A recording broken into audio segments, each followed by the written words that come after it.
Biden administration forbid Israelis from coming into America. Oh, yeah, Biden's so tough on Israel. That's why you can't check. This is what Biden did to Israel. You're slaughtering Palestinian children. He made it rain. You're obsessed with Israel, but what about... I'm not obsessed with Israel. What about the lobbying done by China? What about the lobbying? Obsessed with Israel. This is all nonsense. This is all nonsense. That's completely correct. Because they never investigated any Irish people on student visas. Any Irish people who are on green cards. They never... Look, the PKK is a Kurdish terrorist organization. Did they investigate anybody who supports them? No. The only people that are investigated are people who criticize Israel. Not true. I dare you to challenge any other... You're playing the very what about you I told you not to. Be in favor of any other terrorist group, you'll have zero problems in America. But just to But if you say Israel, oh my God. Okay. Oh, the money.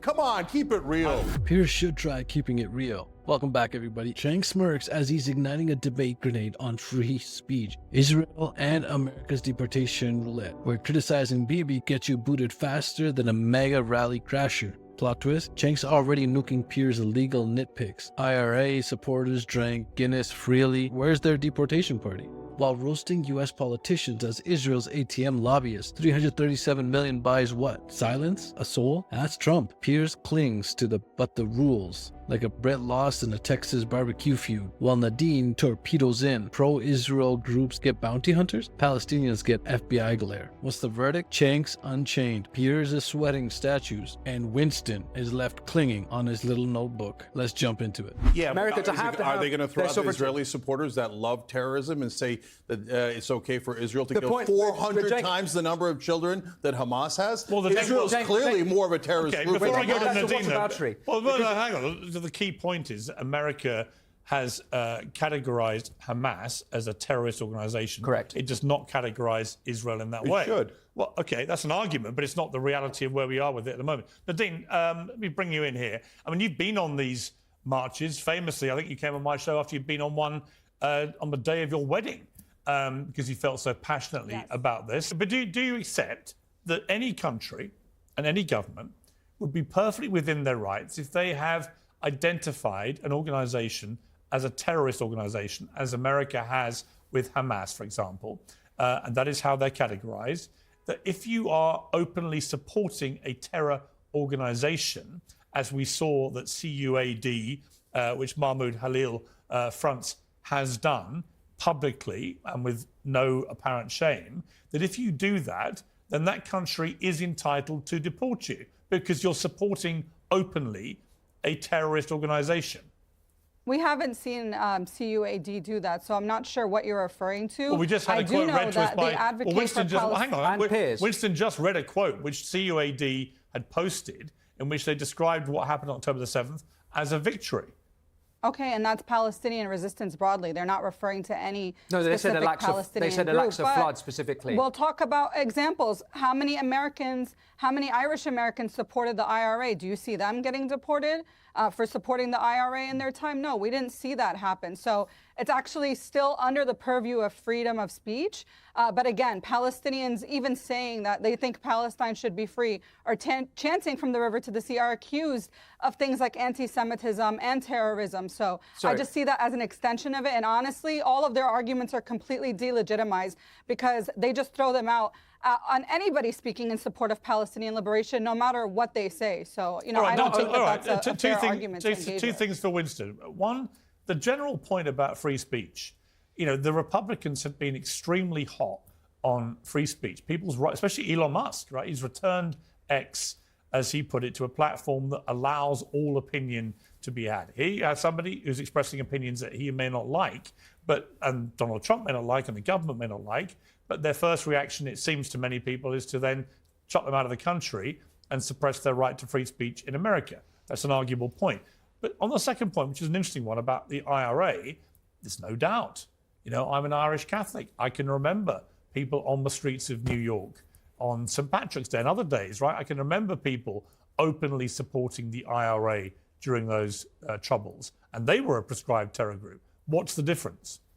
Well, the difference is that this is not a free speech issue necessarily. So, for example, as I've already quoted, what it is that is Mahmoud Khalil is being deported on is that he broke the rules that he agreed to when he came to America. He can continue saying what he wants. In fact, he could have said all that he said, or rather, no, he can't. He can't express support for Hamas. He could have expressed support for Palestine. He could even have been anti-Semitic, and it wouldn't have broken the rules. But specifically, he supported terrorist activity and terrorist organisation, and that broke the rules which he agreed to when he came to America. This is all nonsense. But this is all nonsense. That's completely correct. Because they never investigated any Irish people on student visas. Any Irish people who are on green cards. They never look. The PKK is a Kurdish terrorist organization. Did they investigate anybody who supports them? No. The only people that are investigated are people who criticize Israel. Not true. Who are we kidding? No. I want you to answer the question. Yeah. Be honest and be serious. No. Do you think that any other country or any other movement is investigated other than if you dare to criticize our special ally Israel because they buy all our politicians? That's so obvious. That's the most obvious thing in the world. Anyone who doesn't acknowledge that, including every single mainstream media reporter in America, is an enormous liar. It is the money talking, saying, how dare you arrest anyone who dares to criticize Israel. Admit that that's true. 2023, if you don't admit that's true, then there's no point in this conversation. In 2023, the Biden administration forbid Israelis from coming into America. Biden's so tough on Israel. That's why you check. This is what Biden did to Israel. You're slaughtering Palestinian children. You need it rain. You're obsessed with Israel, but what about? I'm not obsessed with Israel. What about the lobbying done by China? What about the lobbying done by Japan? Eating all the money from the Israeli lobby. Done by Pakistan? What about the lobbying done by the Saudis, the Qataris? They're always the what about is all of these countries. We get to commit a genocide because Pakistan also killed some people. Unbelievable. Okay, look, America and everyone else in the world. Now you're clear. I believe that Israel has disproportionate power in America because their lobby, for example, has given $337 million to Trump. Doesn't compare to what the China lobby has given to America. Doesn't compare to what give a more direct example.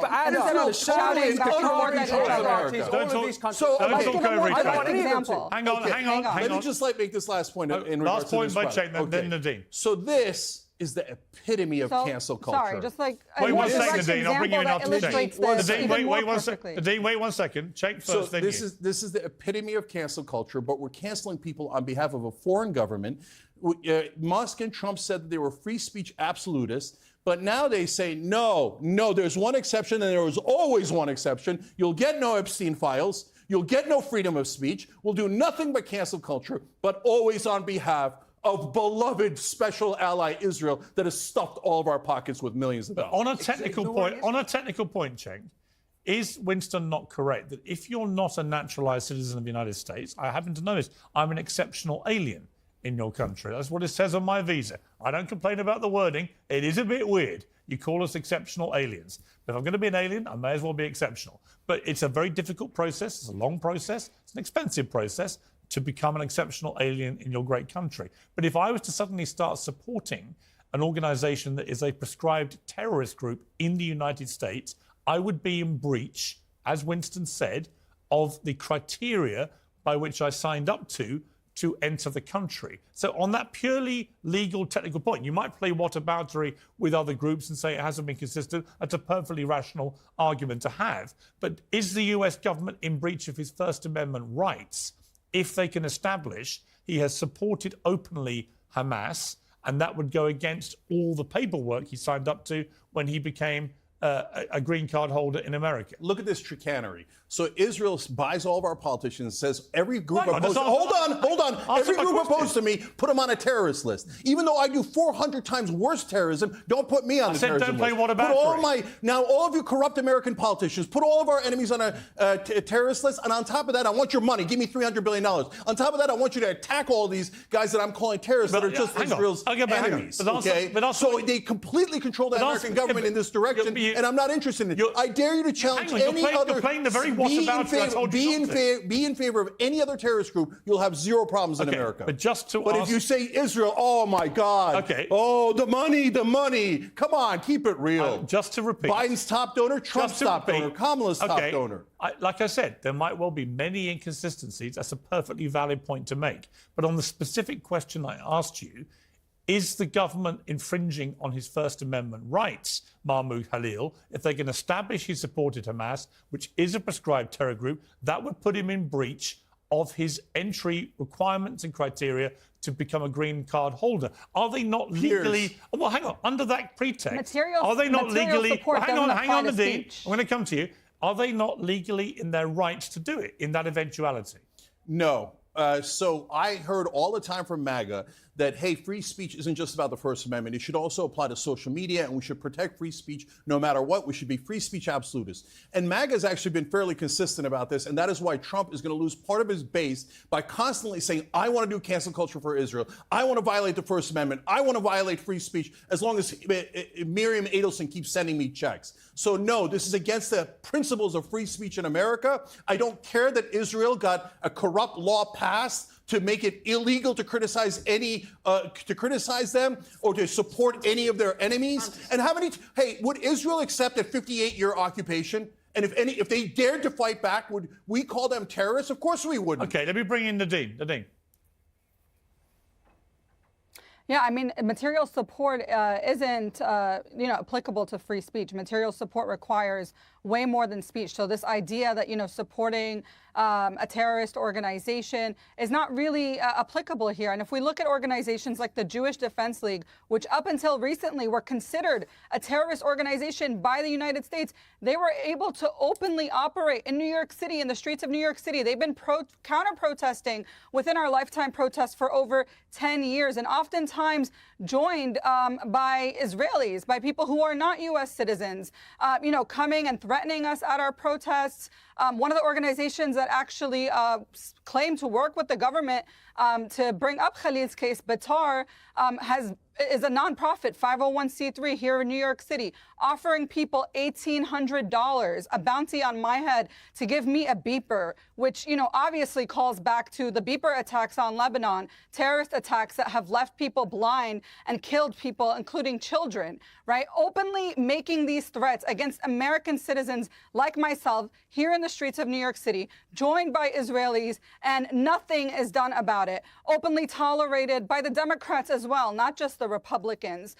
So, it's clear that, not only is it a double standard, it's beyond that. We have never seen Palestinians calling for bombing of Israelis here in New York. And there you have it. Cenk storms out of this verbal coliseum with a victory so clear, even Piers' rulebook couldn't lawyer its way out of it. While Piers clung to technicalities like a bureaucrat hoarding red tape, and Victor fumbled through legal footnotes like a grad student who forgot his thesis, Cenk bulldozed the debate with raw, unapologetical realities and analogies. The mic drop moment, when he shredded the hypocrisy of deporting pro-Israeli voices, while IRA cheerleaders still roam Boston's pubs guilt-free. Piers, but the paperwork, became a broken record, and Victor's defenses crumbled like a cookie in a coffee cup. Cenk didn't just win, he exposed the game. Free speech? Only if the check clears. Israel lobbyist leverage? Laid bare like a Walmart parking lot at noon. Piers, keep it real, plea backfired harder than a TikTok apology tour. Cenk left them in a rhetoric dust, grinning like a man who just proved the earth isn't flat. Again,